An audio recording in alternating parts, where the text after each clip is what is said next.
It only takes one number to make a difference in bingo. So you spin. And for this Florida family, they hope a bunch of bingo numbers will make a difference for families across the country. I set a hefty goal of raising $10,000 this month. That's a lot of money for Autism Speaks, an organization that made a big impact on Lisa Cathy. Her 6-year-old son is on the autism spectrum. You know, when we received the diagnosis, I had no idea what to do. I think with any type of diagnosis for parents, it comes with a lot of information, and sometimes it's very difficult to sort that out. And for me, that's where Autism Speaks really came in. Since the group made such a big impact, Lisa has been organizing virtual bingo games to help give back. Her oldest son even helps. I made a commitment to them that I was going to raise this money and I was going to get to my goal, and I'm not going to let anything stand in my way. Every game raises $100 and works toward making a difference. And that's what we're celebrating this week. Come find out how positive people are doing great things all across the country. This is Good to Know.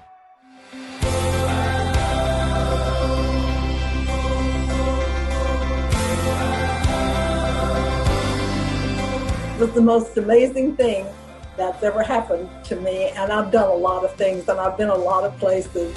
A place where you can come and put those worries and those stresses aside. And these are going to be the principles that we live by. I just have so much respect for them and everything they do, so we just have to pay it back to them.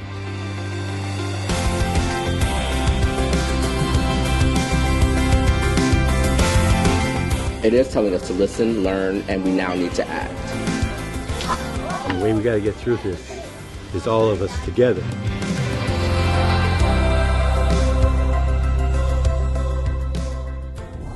Hey everybody, I'm Lindsay Boach, and today we are showcasing the positive people who are making a difference in their communities. And sometimes it takes just a little bit of inspiration that's been around us all along.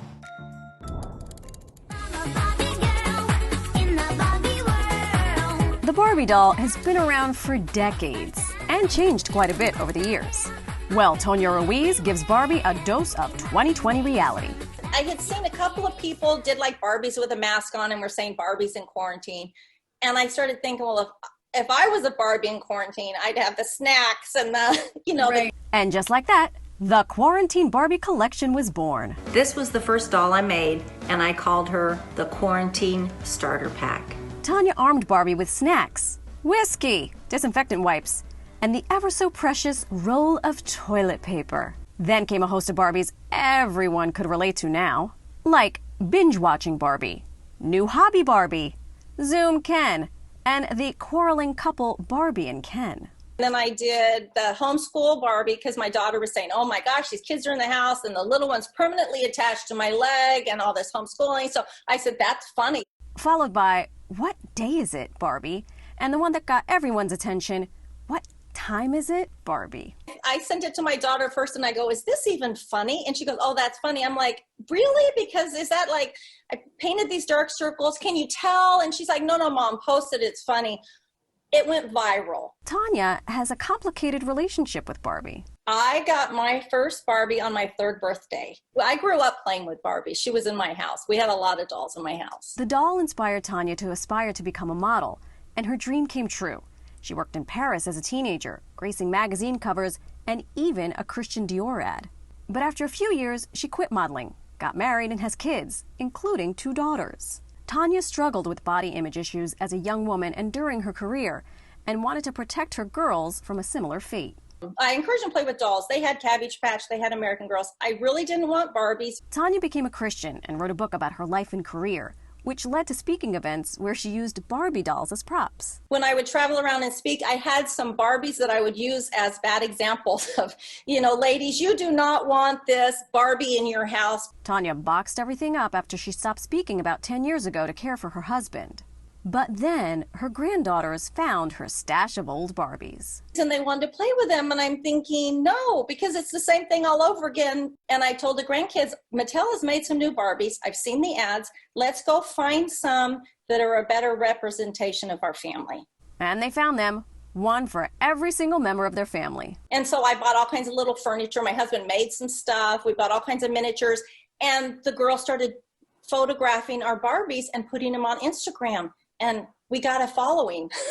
A skit spoofing Barbie on The Ellen Show and lots of time on her hands with the quarantine fueled her creativity to make these lockdown Barbies. It's almost as though you've come full circle with Barbie. I have come full circle. A lot of people are like, Barbie, And I say, but Barbie has always been my story. Tanya has also created a series of Barbies celebrating the pandemic heroes of quarantine, including healthcare workers and essential employees. She shared her latest creations with us just days before it debuted online. This is what I had hoped for 2020, and this is what happened in 2020. So the other one is, will I ever wear jeans again, Barbie? I say it's my comedic commentary on the quarantine. Sometimes you gotta leave reality to make a difference. It was the most amazing thing that's ever happened to me, and I've done a lot of things, and I've been a lot of places. Senior living facilities across the country, just like this one in Florida, are taking seniors on adventures around the world with virtual reality. Bobby Townsend re-experienced the Great Barrier Reef. It was as if I was reliving going there. And this kind of stimulates their memories of things they may have done in the past. VR is known to make a difference in people suffering from memory-related disorders, re-stimulating good times and calming them in difficult ones. It's been wonderful. It's made me more relaxed and more appreciative of where, things I've done. Here's more that's good to know.